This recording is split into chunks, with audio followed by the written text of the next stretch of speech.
Hello and welcome into the Sun Devil Source podcast, as always, presented by Jones Auto Centers. I'm your host, Jacob Brooks, and also, as always, I'm joined by our Sun Devil Source publisher, Chris Cartman. Chris, how's it going on this Thursday?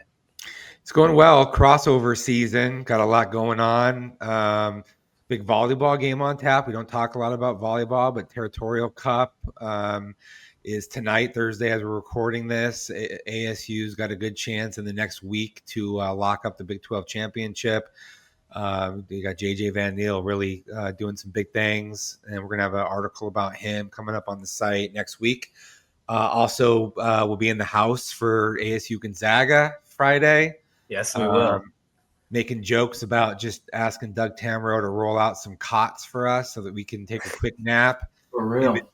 In between covering that, but really we'll probably be getting home around 1, 2 in the morning and then back at you from Mountain America Stadium Saturday morning by 9 or so for the game at 11. So no rest for the wicked. No rest for the wicked. Honestly, Chris, I think 9 is even a little generous. I mean, if I'm getting there for Devil's Walk to get that footage, I'm there even earlier. I'm there by like 8:15.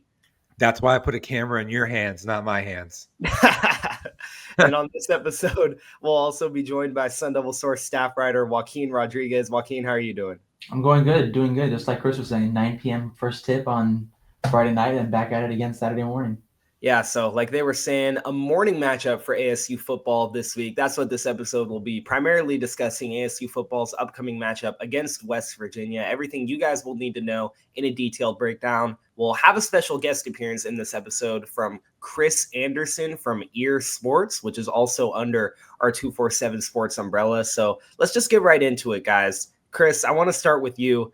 ASU has been really banged up all year long. What can you tell our listeners about ASU's injury report for this week? It's almost better to talk about the guys who aren't hurt at this point, I would say, Jacob. But no, in all seriousness, I think people probably are aware at this point that Jordan Tyson's not going to play again due to the hamstring injury. Maybe against Colorado, he could be back. That's a big hit for ASU because it's on top of course, Sam Leavitt being out for the season and Ben Coleman being out for the season, and Xavier Alford, we learned this week, would be out for the rest of the season. Yeah. He hasn't played in a Big 12 game to this point. So 4 of the 6 players at ASU took the Big 12 media days, not playing, 3 of them out for the season. So that's a pretty significant hit. And then even really on top of that, there's other injuries that are meaningful. Kyson Brown is out for the season, ASU starting running back. Of course, Raleek Brown's played well, in Big 12 play this season. And Zach Swanson, one of ASU's top 3 or 4 tight end defensive tackles, is also not going to play. And I do think, though, that Prince Dorba will be back this week after missing last game due to an injury. And that is at least something that will help ASU's defensive front to some degree. But the injury news has been pretty bad all season for ASU, and really continuing to be that way. Now, Joaquin, on the other side of the coin for West Virginia, are they in a similar boat where they're banged up just like ASU, or are they kind of being more fortunate in the injury department this year? I mean, I think you could feel confident saying most Big 12 teams are more fortunate than ASU. I mean, they've had injuries affect them all season. But yeah, I mean, West Virginia plays a committee-style running back. They play multiple running backs. And early in the year, those running backs were Jaheim White and Ty Edwards. They're both banged up, both going to be out of this matchup. So they lean on 3 other running backs. It's a lot of redshirt freshmen actually leading the way for them. But yeah, 2 running backs out for them that are key impact players. All right, well, with all the injury news out of the way, let's go straight into our deep dive. Joaquin, you wrote the first look for West Virginia heading into this matchup. You've been diving deep into the West Virginia film, depth charts, stats, everything that they have going on. What can you tell our listeners about the West Virginia offense heading into this game? Well, yeah, they're led by Rich Rodriguez as their head coach. He was there in 2001 to 2007, led him to kind of good little 6-year journey there. He's an alum of West Virginia, played there for 4 seasons. And he's back for his first season at the helm. Kenny Dillingham spoke about him this week, how he's kind of the kind of coach Kenny Dillingham looked up to. He coached at Michigan, coached at Arizona while Kenny Dillingham was in high school. So he kind of tried to mirror his offenses off of that Rich Rodriguez style offense going into their offense. They're a zone read, triple option based offense. Rich Rodriguez is actually given credit for one of the people who started this kind of offense. They play from 11 personnel, run running back, one tight end. And Brian Ward spoke about them all week. They're going to want to run 80-plus snaps, and 50-plus of those are going to want to be run plays. I mean, they're going to want to run the ball. They're going to want to get the ball downhill. Currently leading them at quarterback under center is Scotty Fox Jr., a true freshman.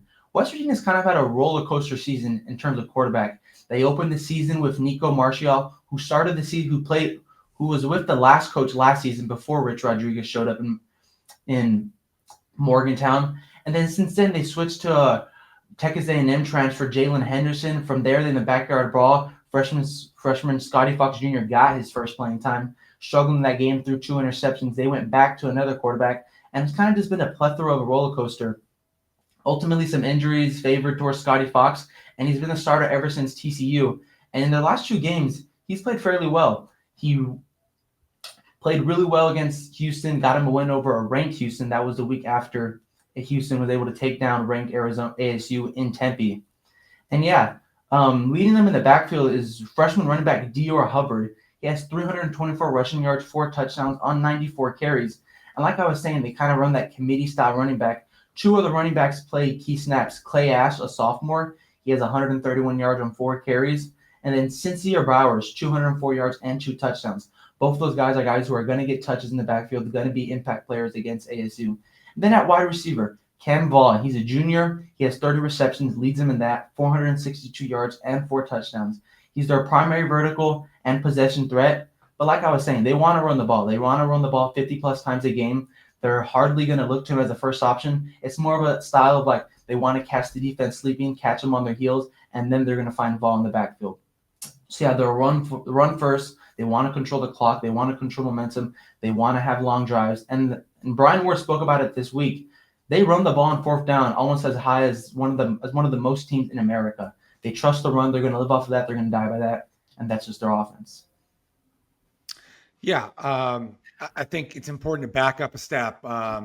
West Virginia lost to Ohio in the non-conference. And then after an impressive win over Pitt in overtime, proceeded to lose 4 straight games at the outset of Big 12 play. And Joaquin talked a lot about the quarterback revolving door that happened there, but this team was getting just absolutely blown out earlier on in the season. Lost by 30 at Kansas, lost at home by 30 plus to Utah, lost by 2 touchdowns at BYU, lost by 30 at UCF, and then lost to TCU in a close game at home before the last 2 games, which were wins over Houston. Most impressive win of the season, probably, especially because it was on the road. And that was relatively unexpected.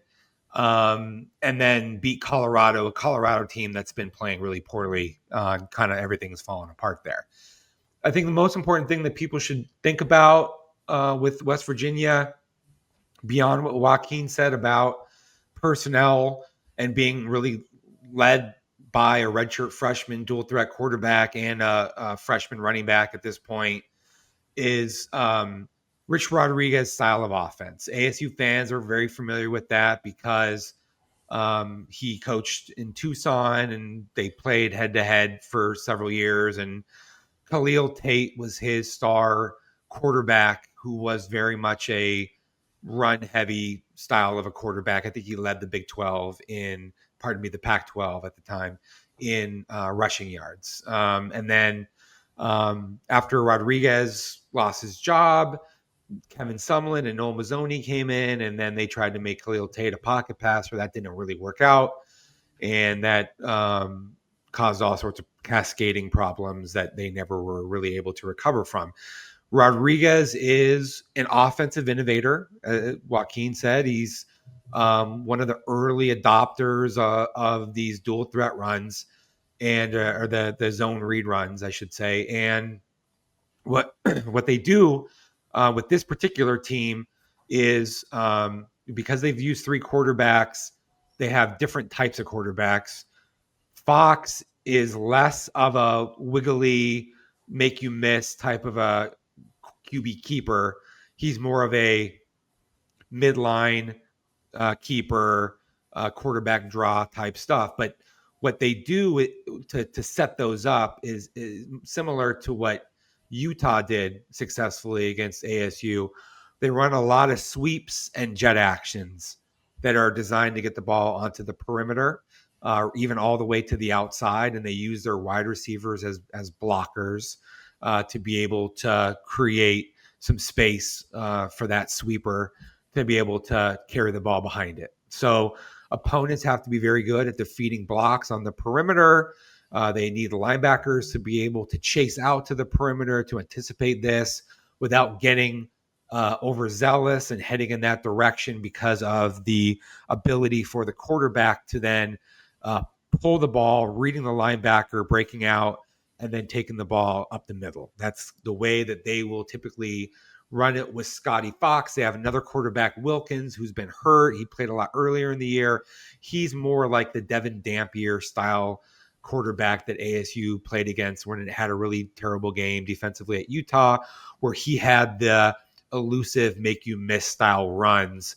Fox, dual threat, pretty good athlete, not really of the same caliber or type as a Wilkins or a Dampier. And he's got a pretty good arm. He's I thought that was something that was kind of interesting that Brian Ward said when ASU's defensive coordinator, when asked about him this week, which was that he throws the ball well to open receivers. I think it was almost like a backhanded compliment. And the reason I say that is because we haven't seen Scotty Fox throw a lot of passes that are second and third reads, and where he's beating, strong defensive coverage, but he's making the ball fit perfectly into windows and things of that nature. But they have had the ability to get guys open with all of these triple action RPO components, where it's like, okay, we're selling a run, quarterback mesh points extended, defensive players are kind of moving in the directions that you would want them to move, to chase out to the perimeter or to come down crashing to handle the run. And then that's what allows some of these slips for their receivers to get open. And they use their running back in a lot of exit motions to be able to throw the ball to him when matched up against the linebacker. They throw the ball to their tight end on the seam. They do a lot of different things in their passing game to play off and to sort of leverage a lot of their triple action run game that they do. And so they have the ability to hit on some big plays, but a lot of it requires defenses to get too anticipatory, start to anticipate and react to things that are not actually what is established that's going to happen on the play. And so defenses it's really important that they not prematurely start to move around because that is something that West Virginia can take advantage of better than some other teams on the schedule, despite the lack of success that this team has had offensively this season. A lot of good details from both of you guys there. I want to switch it over now to ASU's defense. You alluded to this in your breakdown, Chris, that ASU didn't have the most fun of times against other scrambling quarterbacks this season in games like Utah and Houston. What are going to be the keys, Joaquin, to ASU's defense trying to stop this West Virginia offense?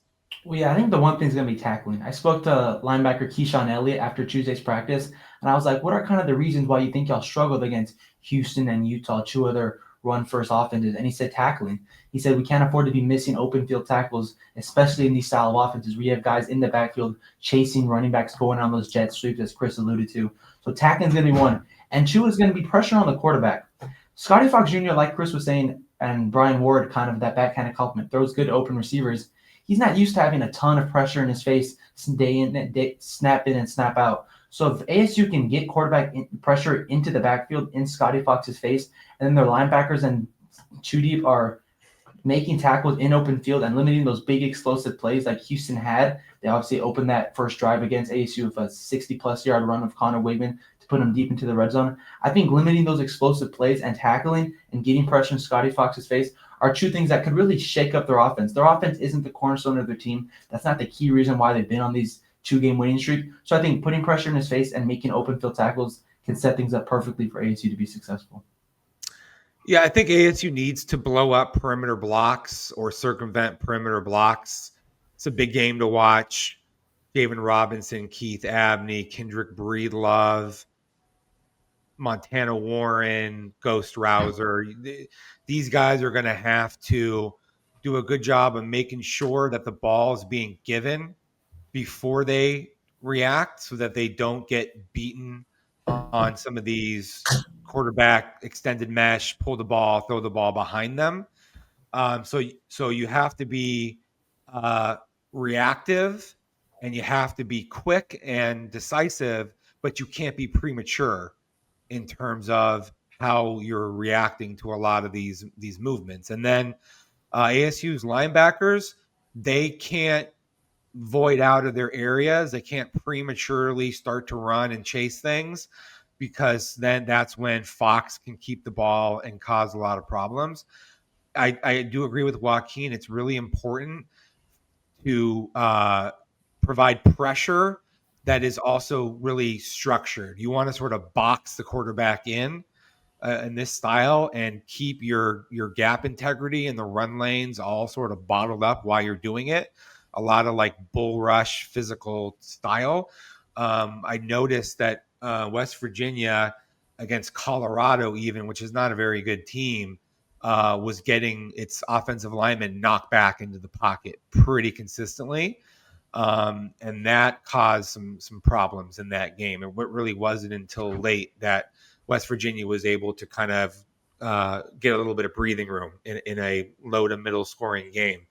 So I think this is a big game for ASU's defensive linemen, Jacob Kangaika, CJ Fight, Prince Dorba, Clayton Smith, Elijah O'Neal, Justin Watley. Those guys need to be able to physically knock back the guys in front of them to put pressure on a freshman quarterback early, somebody who isn't as good or as experienced at being able to get to his second and third reads. And then also that's a way of containing run actions that make it a little bit easier for you to have a little bit more margin for error with some of your players onto the perimeter. And then ASU and this cannot give up big plays to this team in particular, because West Virginia just doesn't have the potency to have a lot of one play walk-off touchdowns unless defensive breakdowns enable it. And that's one of the biggest recipes to success for ASU in this game, because I just don't see West Virginia being able to sustain a bunch of drives that then get turned into touchdowns with its young freshman players. So assignment soundness and not guessing, but being very reactive once the play declares themselves, plus very physical play at the line of scrimmage is a really good recipe for ASU in this game. Well, we'll have more breakdowns of the other sides of the ball right after a word from our presenting sponsor, Jones Auto Centers. For over 60 years, the Glenn Jones name has been recognized for integrity and honesty. From the Jones Auto Centers in Wickenburg. Jones Ford Verde Valley. Take a nice country drive out to Buckeye. When you're talking about Arizona's best, you're talking about the Jones Auto Group. It's quick, fast, strong. I want to invite you to visit our new facility in Casa Grande and enjoy our country-style way of doing business. We're the Joneses. Welcome back into the Sun Devil Source podcast presented by Jones Auto Centers. Wherever you're watching this or listening to this podcast, be sure to check out the description, because you can contact Parker Jones directly through phone or email if you're interested in buying a new or used vehicle from one of Jones Auto Centers' many dealerships throughout the Valley. Parker Jones and Jones Ford Verde Valley have been huge supporters of ASU's NIL efforts over the past couple years, so we're proud to have them as our presenting sponsors, and that gives you Sun Devil fans another great reason to make them your go-to if you live in the Valley and need a new or used vehicle. All right, let's get right back into the nitty-gritty of our breakdowns. Joaquin, I don't want to waste any time. What can you tell the listeners about West Virginia's defense? Well, yeah, they're led by first-year defensive coordinator Zach Alley. He was a defensive assistant at Oklahoma last year under defensive guru Brent Venables. And yeah, this has kind of been the reason West Virginia has been able to kind of flip the script on such a poor 2-6 start. It's the defense. You heard it from Kenny Dillingham. You heard it from Brian Ward. Marcus Arroyo. It's the defense that has really led them on these little 2-game surge. They play a base 4-2-5 defense, but the key has been their run defense. Against Houston, they allowed 80 rushing yards and brought down Connor Wigman 3 times for sacks. Against Colorado, they recorded 7 sacks and only allowed 51 rushing yards. Colorado, like Chris was saying, not one of those dominant Big 12 teams that's super impressive to be like, oh, that's a dominant performance. But 7 sacks and bringing them down 7 times is very impressive. The key thing to notice is West Virginia will put 3 down linemen on the line and then bring the 4th D lineman as a delayed pressure. Against Colorado, when the game was kind of a one possession game, Colorado was driving down the field with the chance to kind of send that game to OT. That delayed pressure worked. They brought down freshman Juju Lewis for Colorado, iced the game, sealed the win. So yeah, this rush defense and pass rush has kind of been the mesh and the glue to what has allowed them to be on this 2-game success. In the secondary, they struggle. They can give up those big passing plays. They're not as sound as they are defensively in the front. And kind of leading that West Virginia defense is 3 key players. Nickel safety Fred Perry has kind of been the glue of this defense. He leads the team in solo tackles and leads the team in tackles, 45 solo tackles. One of the hardest hitters on the team. He's forced 2 fumbles. And then linebacker Reed Carrico, he has 50 tackles and 3.5 sacks. He's kind of the mesh and the glue of getting pressure and bringing down those running backs. Yeah, this is similar to Brent Venables' defensive scheme. One of the best coordinators in college football for years. Clemson, Oklahoma. It's a one-gapping style, very aggressive at the point of attack, trying to get guys to cancel out run gaps. It's somewhat similar to what ASU likes to do at the point of attack. But the difference, I would say, is that they bring a lot more pressures, and they do it out of a lot of split safety looks, then rotate to single high looks, but you don't know which side's going to be the high man. The rotation comes late at the snap. They use hybrid players, hybrid safety, hybrid linebackers. Very aggressive. They have a lot of simulated pressures. They'll show double mug looks. They'll drop both of those guys. They'll bring somebody else. You don't know who the 4th rusher is going to be or the 5th rusher. And some of their blitzes, they bring a lot of overload pressures, corner cat blitzes. They bring some sweeping blitzes where they have 2 guys coming together from the boundary or from the field side. They try to channel the ball movement or force ball movement to go one way, or they make it harder for offenses to be able to run perimeter style runs or the jet actions because of the way their pressures are, or you have to have an RPO tag that comes with that and put a quarterback into some challenging situations about pulling it, but then being under duress when you're doing so. The personnel is I would say fairly average that they're working with. They have been very good at stopping the run. I think that is a lot of that is scheme, but they also do have some physicality at the point of attack, and they sell out hard with a lot of their early down run pressures to try to make it harder for teams to run the ball on early downs. And as a part of that, then they give up more bigger plays in the passing game on early downs. That's like a trade-off. This is a much better defense against the run than against the pass. Part of that is they're not playing as much conservative style-wise. Now they do still play a fair amount of cover 3, similar to what ASU does with the single high safety rotations. It's just that they're usually going to pair that with a difficult to predict style of underneath coverage / pressures that make it difficult for opposing quarterbacks to really identify what the picture is going to be as the ball is snapped and in the first second or two. Also, this is not just me saying this, but there's been a lot of talk over many years about Brent Venables' style of defense and even Rich Rodriguez as a coach, lending or leaning somewhat on trying to be, sign stealing and get an idea of the type of play that's coming ahead of time. So you got to be smart if you're an opponent and make sure that you have checks at the line of scrimmage and you're making adjustments that force the defense to make adjustments before the snap in a way that prevents them from being, or at least makes it more likely that they're not going to all be on the same page when the ball is snapped. There's a really good opportunity against this defense to make audible adjustments before the snap that the defense is not as reactive to, that then can cause some big play breakdowns. Now, on the other side of that, this is an interesting matchup for ASU's offense because the way that ASU was able to find success against Iowa State was through, as Marcus Arroyo talked about after practice yesterday, getting creative and building a run-heavy game plan that was actually built around Jeff Sims as opposed to trying to throw him in there with a Sam Leavitt-style game plan. But like you guys were just talking about, the strength for this West Virginia defense has been stopping the run recently. So what are the keys going to be for ASU's offense in this matchup, Joaquin? Well, yeah, me and Griff have spoken about it all week. It's going to be a sort of chess match. I mean, Sim is coming off a school record 228 rushing yard game. But like Kenny Dillingham said on Monday, unlike West Virginia, it was direct QB run, snap and go, snap and go. And West Virginia kind of like, if you could ask them right now if they could sign up for that style offense, I think they'd say, sign, sealed, we'll take that. We'll take our chances against that style of offense.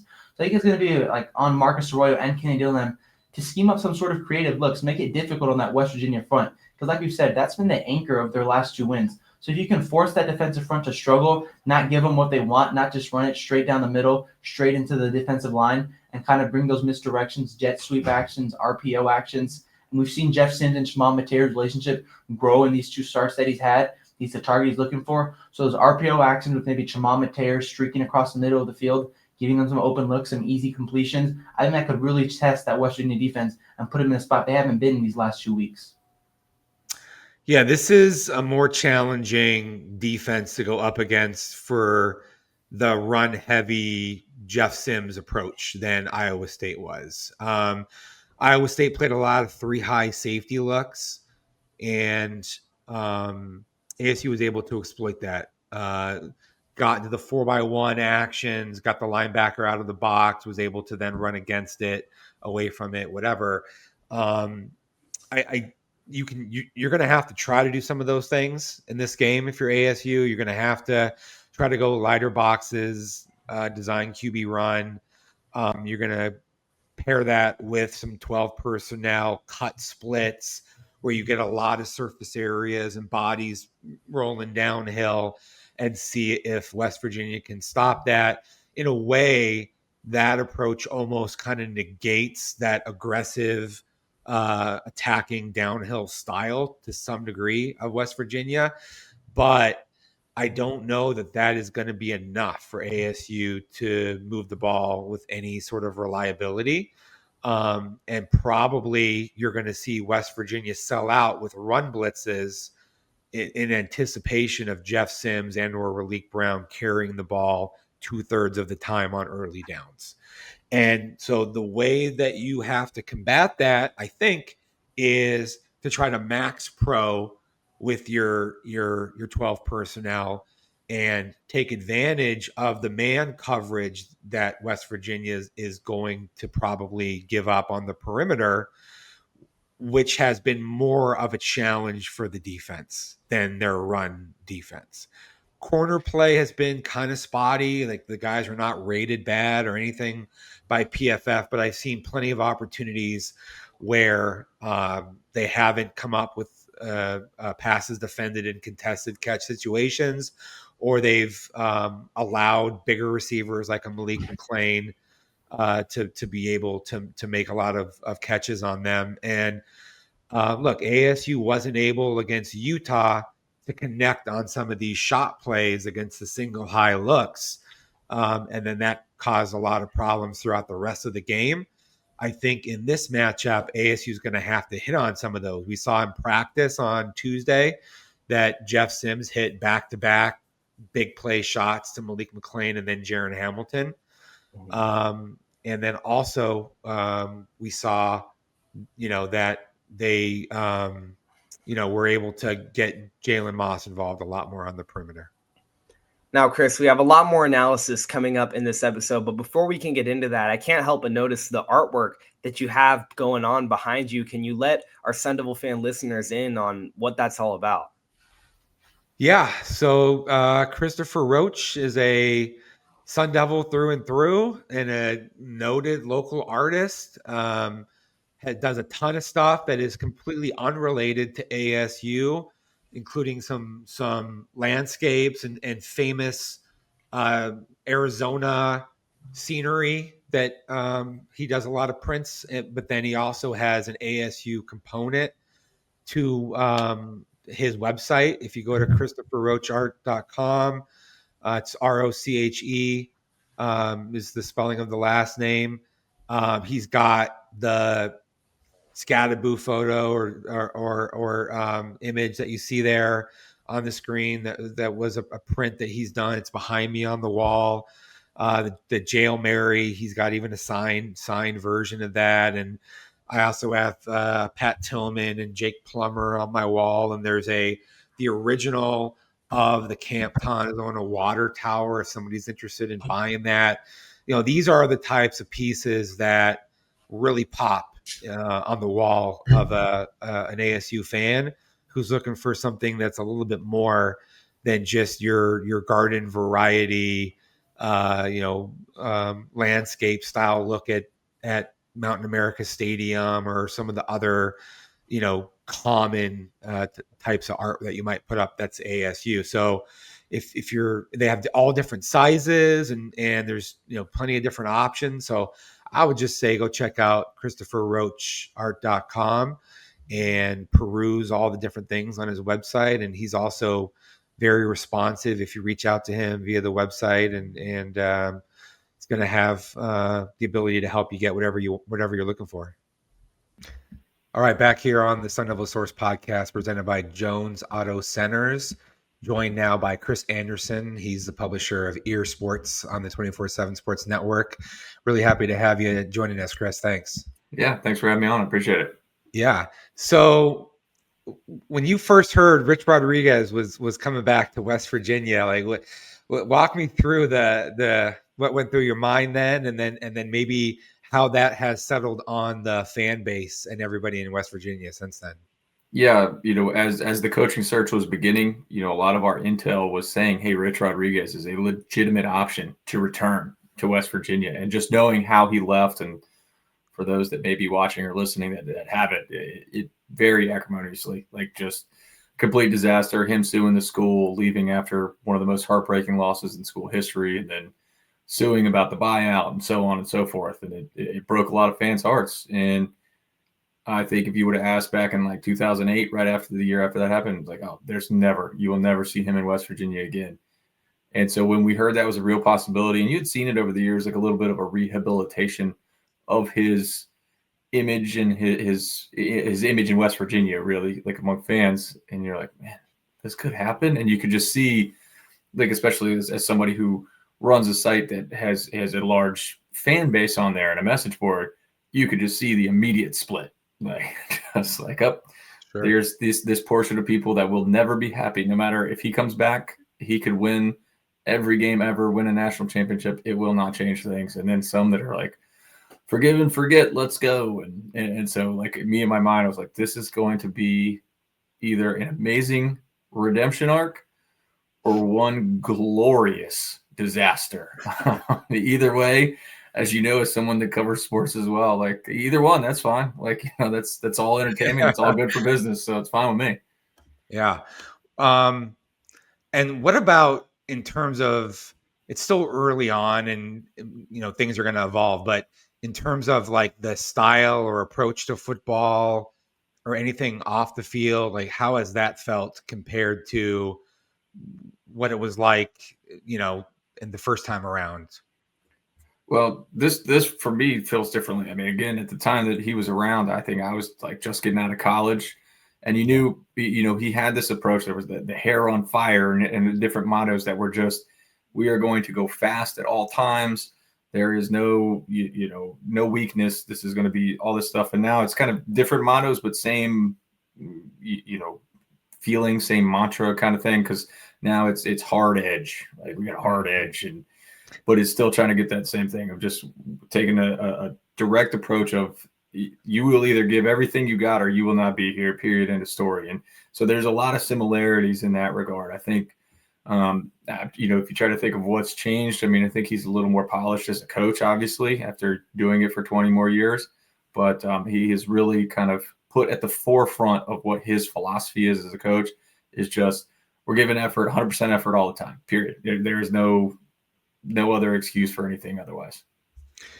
And so with the team's performance this year, there was the ugly sort of loss non-conference to Ohio, and then things kind of went the other way with a pretty impressive win over Pitt, and then the Big 12 early on was kind of a disaster before these recent couple of wins. Like, how do you look at what's happened so far in this season? And how would that be summed up properly for a fan base like Arizona State? Yeah, man. I'm trying to think of how to sum it up for other people, because I think, if you looked at preseason predictions of, like, say, to simplify things, the over-under for this team, it was basically like a 5-7 season. In West Virginia, they're 4-6 right now. So if you go 1-1, or you're close. So it's the end result is the close.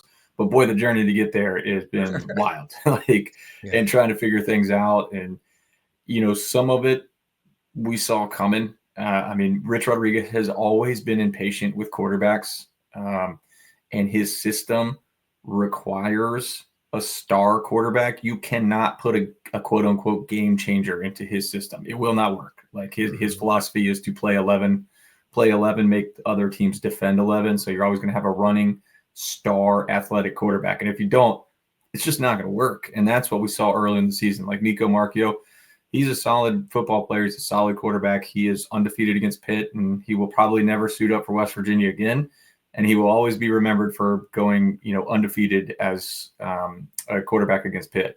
So that will always be there. But he wasn't this kind of star runner, this electrifying runner, this guy who could make a lot of plays. And West Virginia essentially spent the first half of the season trying to find that, couldn't find that, saw lots of up and downs. And maybe Scotty Fox is the answer. We can talk about more in a bit, but that's kind of how things have gone for this year, because the defense has been up and down. That was always the approach of a Zach Alley defense, of super volatile. Like, we're going for sacks, we're going for interceptions, we're going for fumbles. And if we don't get it, you're probably going to get a big play. And you've seen that, where all of a sudden you're giving up 40-some points to UCF. And then the next week you're holding TCU to 20, and then you're beating other teams and so on. Yeah. And Khalil Wilkins is a really dynamic athlete. What were the factors that you think led to a settling in on Scotty Fox? Were it injuries or was it just straight up they tried them all and they decided that Fox was the guy? Well, I think early on in the preseason, there were already rumblings that he was essentially 3 pushing for 2. Like, it was, hey, Nico's going to win the quarterback battle of the offseason. He is the more experienced player. He knows the offense. He's got abilities, and he's done it before. And then there was this debate of Jalen Henderson, who had come over from Texas A&M and had been electric in like 3 games for the Aggies, and then sat out all of last season after an injury and then being put down the depth chart. And so Scotty Fox was always lingering, was always there at third, and saw him come in the very first game, and he busts off a 63-yard touchdown run. It's like, oh, that's why a true freshman had already leapt ahead of, say, like Khalil Wilkins, and then Max Brown, who's another transfer they brought in, and a couple other older quarterbacks that were already on the roster. Then Marchio gets hurt. Henderson gets in, gets some. They switch back over to Fox, has a disaster in the Pitt game. He's nearly single-handedly lost them the Pitt game. And honestly, I thought that was it. Like, because the way he threw those interceptions, it was if you want to show what a quarterback looks like when he's scared, that's what it looked like. He just looked terrified, like the game was too fast for him. Mm-hmm. And so, yeah, I think they were like, oh man, I guess Scotty Fox isn't the answer. So then it was Khalil Wilkins for a while. And then, the injury to Khalil Wilkins kind of forced them back to Fox. And then it was like, oh, okay, maybe he's gotten over that Pitt performance. So now it's Fox, and that's kind of where it's been now. You mentioned some of the issues that Fox had earlier. What do you think allowed him to kind of move out from some of that? Is it just like the experiences of a freshman early on, or something else? And what should we know about like his style, his strengths, and like how he presents for this game? Yeah, I think the problem then was in that game, if I remember correctly, like West Virginia was up 3 or a tie game, and it was tight. And at that time, everybody was healthy. And again, like Rich Rodriguez is extremely impatient with his quarterbacks. And what had already happened through those first 3 games was a little mini carousel. And so kind of looking over your shoulder, like, man, I'm being brought in because he got brought in the second half of the biggest rivalry game for the school. And it's a 3-point game or a tie game. And he's got 4 other quarterbacks that are sitting right over there on the sideline waiting to get their shot. So I think that played a major factor in it. And so when it came back around the second time that he got the opportunity, when he got the start, Markio was hurt and out. Henderson was hurt and out. Max Brown was hurt and out. Khalil Wilkins was hurt and kind of hobbled, but had already performed poorly. So he was getting benched. So now it was essentially, hey, man, this is your job. Even if you screw up, it's still your job for at least a little bit. And that means a lot to quarterbacks. I think you can ask any level. Like if you just have the opportunity to, hey, it's okay to screw up. Don't do it, but it's okay if you do. We're not going to immediately pull you out. And I think he's built on that confidence since then. And injuries elsewhere, like a couple running backs who played a lot earlier are out. And as you said, Rich Rodriguez, he's going to lean on a whole bunch of guys just generally.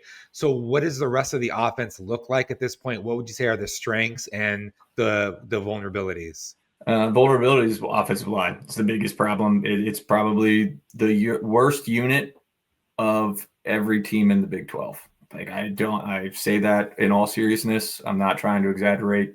It's been a problem since back in the spring. West Virginia went out and brought in a handful of transfers during the winter transfer period. And Rich Rodriguez was so upset with what he saw in the spring that a couple of those guys were already off the team by the end of spring. And they brought in a whole new 5 transfers after spring. And it still isn't working.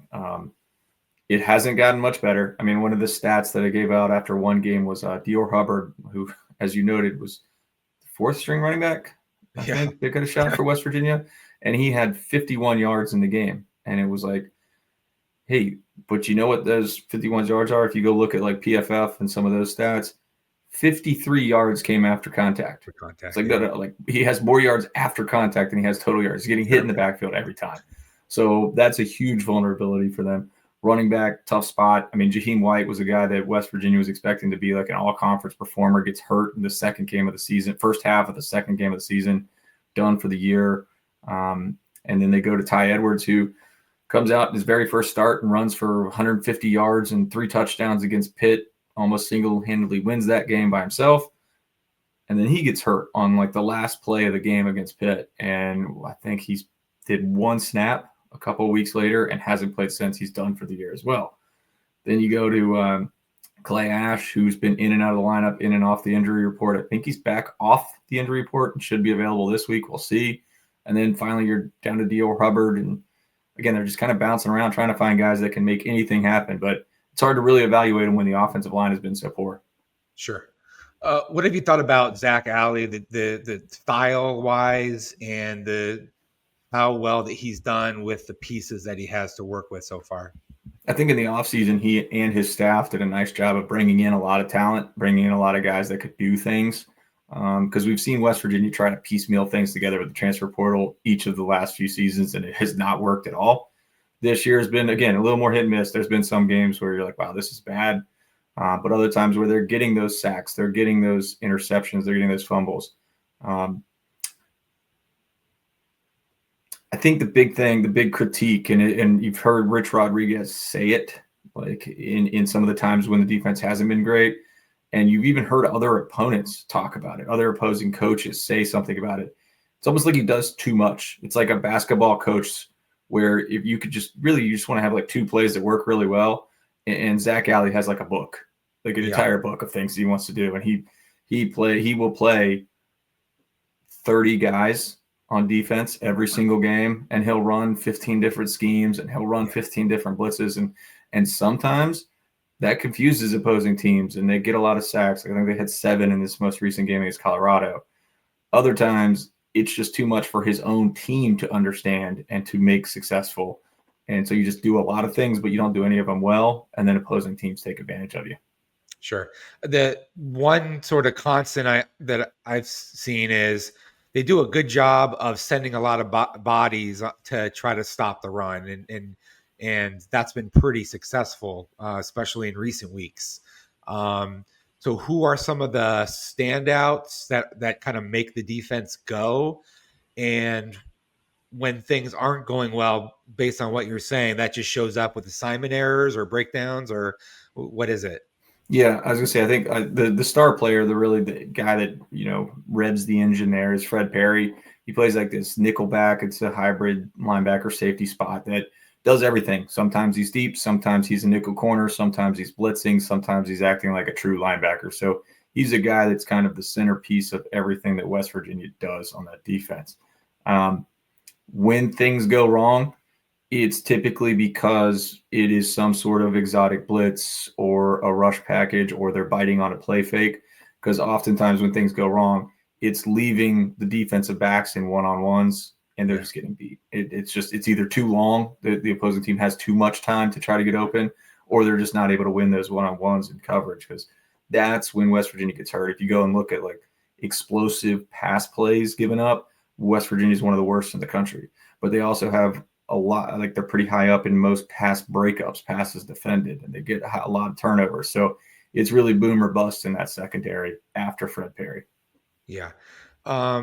Houston didn't do anything with Connor Wegman in the run game, which that's a little bit concerning, I think, for ASU fans, given what Jeff Sims did to Iowa State. So what's your sense of this matchup in terms of ASU likely going with a lot of quarterback runs and maybe trying to use that to set up some play action shots, and how West Virginia might handle that, or any other like keys to the game that you think are really important?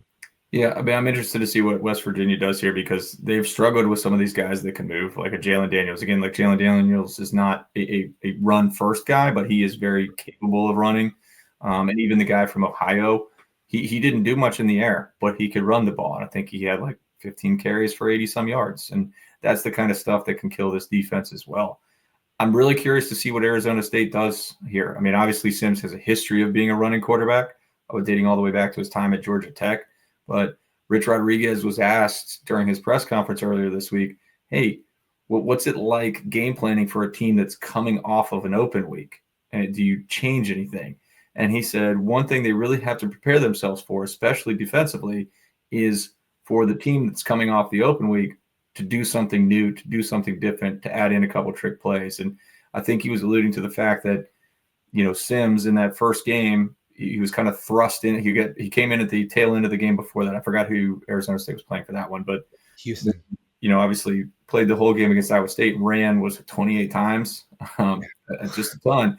But it's like, hey, you don't really have time to throw in a lot of things or get him a lot of reps for a lot of the passing patterns and different things they're going to do. So I think from West Virginia's angle, they're wondering, now that they've had that open week, is Sims going to start throwing the ball more? Do we need to be more prepared for that? Is he capable of doing that? We know he likes to hit the long ball. So I think they're prepared for maybe a more balanced attack from Sims, even if his most recent performance doesn't indicate that. Yeah. My sense is this is going to be a lower scoring game. Yes. And probably dependent on which team makes more mistakes, turns the ball over. That's obviously always a big thing in red zone. What would be some of your keys, and what's your prediction for the game? Yeah, I'm with you on the low scoring. I think that's a big thing, because again, West Virginia's offense is really hit or miss. They don't really have the playmakers at receiver. Running back is a walking wounded, and Scotty Fox, while at times very good, he's still a true freshman, and the offensive line stinks, quite frankly. So I'm not expecting a lot there from them. And one key thing that I in our side's preview podcast, I'm trying to remember what the exact stats were, but I pointed out, I said, I'm really going to watch closely the red zone, especially for Arizona State, because coming into the game, I believe like the touchdown rate, like the actual, not the scoring rate. I think Arizona State kicks a lot of field goals, but the touchdown rate, they were something like 45%. And it was one of the worst in the country, like 120th out of 132nd. Terrible. And meanwhile, West Virginia's defensive touchdown rate in the red zone, keeping teams out of the end zone, is top 25 in the country. So that is something that could work in West Virginia's favor, but they've also had game, against like Colorado, for instance.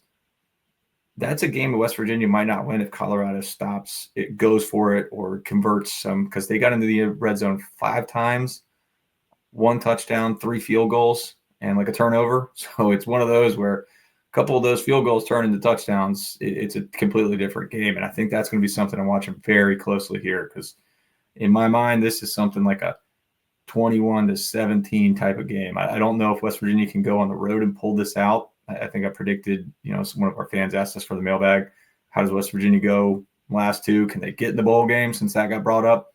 I don't think so. I'm expecting 0-2 in these last 2, because if this game were in Morgantown, you might be able to talk me into them slipping in a close win, but I think it's going to be a close loss on the road. Makes sense. The one thing that's kind of surprising me is the 11.5 point spread or whatever it is. I think that's too much for this game, given the likely lower scoring. My prediction will be later on in the podcast, but Chris, really appreciate your time, and I'm looking forward to the return trip that ASU will make to Morgantown, since I've never been there, and I'm trying to knock off all these new places that we can get to. So Ear Sports and Chris Anderson, thank you so much for your time. Yeah, thanks for having me on. I really appreciate it.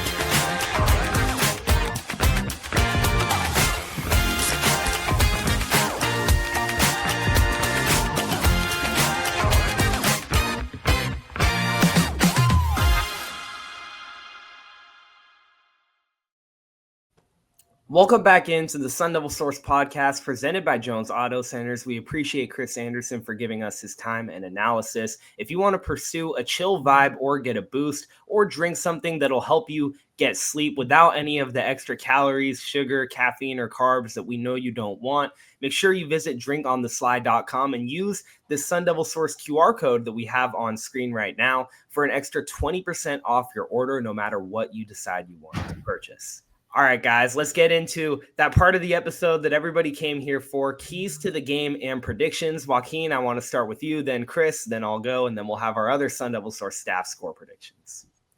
Well, yeah, I mean, West Virginia's coming off those 2 games. They've played really well. They suffered 2 turnovers against Colorado, and were still able to come out victorious in that game.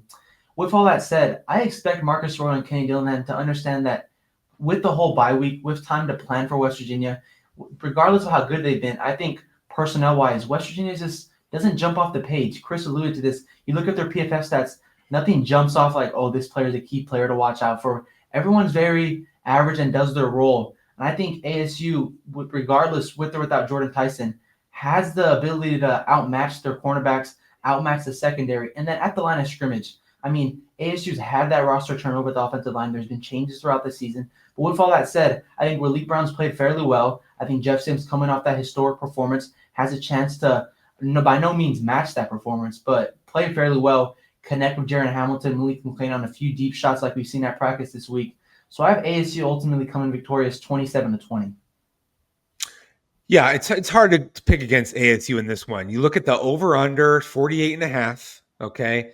And then ASU has not given up more than 24 points in a home game in a calendar year, more than a calendar year.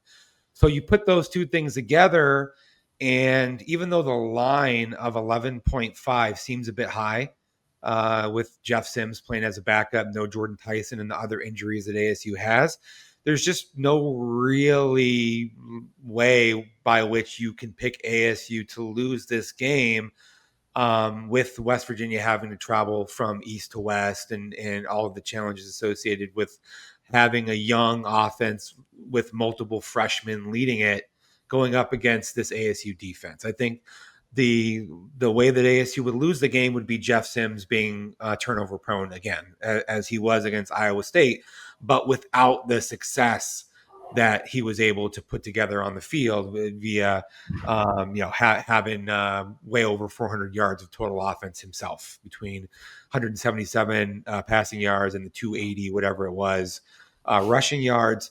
But I don't think that this is as user friendly of a matchup for ASU's offense against West Virginia's defense, because Rich Rodriguez, they understand the quarterback run game at a very high level, and they have a defensive approach that is designed to sort of be aggressive against runs. And they'll probably have to get gashed by Jeff Sims or Raleek Brown with some big plays, or give up some of these vertical shots where they're selling out to stop the run and they have some man coverage on the perimeter, for ASU to be able to put up a decent or better number on the scoreboard. And I think ASU will do a little bit of that, but not a lot, not enough to sort of get out into a comfortable lead that escapes West Virginia. But I also just don't see West Virginia having big play touchdowns or being able to have anything that is a reliable success. I think that this game is very likely to be on the lower end of scoring, like probably both teams under 30 points. I could see one or even maybe both teams being under 20 points potentially. I'm going to go somewhere in the middle of that range. I think ASU is going to win by about a touchdown. 27-20 is my prediction.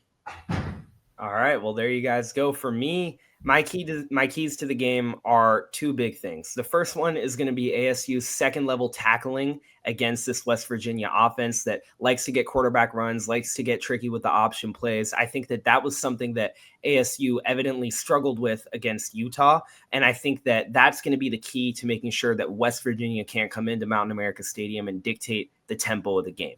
You're at home. You have the home crowd. You want to be in control of the pace of the game. You don't want West Virginia to be able to break off these 8 and 9 yard runs whenever they feel like it and control the tempo of the game in your home stadium. So I think that this is a game where ASU's linebackers are going to need to step up. ASU's defensive line is going to need to step up as well and make life easy for those linebackers. And then on the offensive side, I think that the key is going to be, can ASU produce those explosive plays that, like you guys were talking about, happened in flashes in practice this week with Malik McClain and Jaron Hamilton? Because like you guys were saying, this is the type of game where ASU can't expect 228 rushing yards out of Jeff Sims. This is a different style of defense that, if ASU comes out with that one-dimensional type of game plan, is going to be ready for it. So if ASU can start the game off with a huge deep shot, force that West Virginia defense to try and play back, tell the secondary to back up, not load the boxes heavy, and then ASU is able to lean on its run-heavy strengths just by playing off of each other. You get a couple deep plays going, then you're able to pound the run because they're worried about another deep play happening.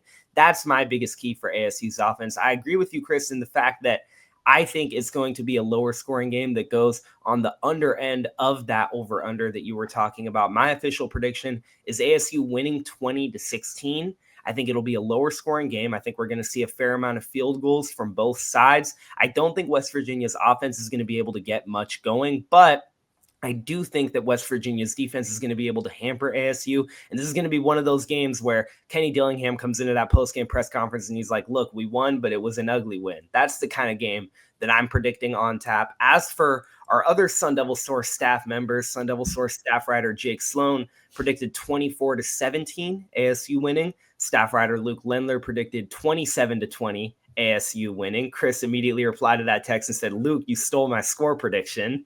So that was pretty funny. And then Sun Devil Source MMJ, Gabby Chernoff predicted an ASU win 27-17. So all of us predicting an ASU win and very similar scores across the board. So we'll see if that's an omen to all of us being right, or if it's an omen to all of us looking dumb if something crazy that we aren't expecting happens. Yeah, we've been wrong a lot about ASU this season. Like the last season, I was right a lot. This season, whenever you expect ASU to win, they haven't, and vice versa.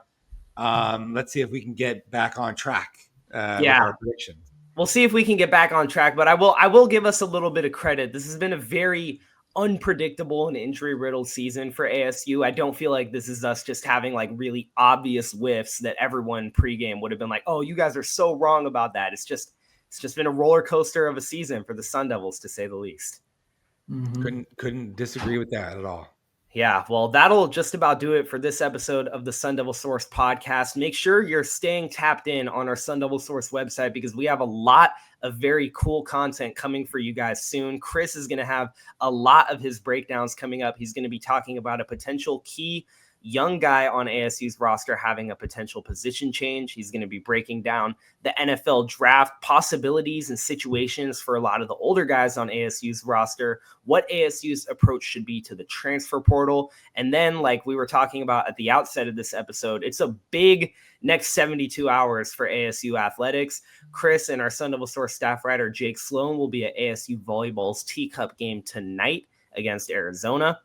Then on Friday, I'll be there. Chris, you'll be there. And we'll probably have some more Sun Devil Source written coverage as well for ASU basketball against Gonzaga. Then quick turnaround, ASU football against Virginia, 11 a.m. kickoff, obviously, on Saturday. Our entire staff will be there. Make sure to say hi if you see us. And we'll have all the coverage that you guys can imagine from that game. Exciting crossover season. That'll do it for this episode of the pod. We appreciate everybody that tuned in wherever you're watching or listening, and we hope you all have a great rest of your day.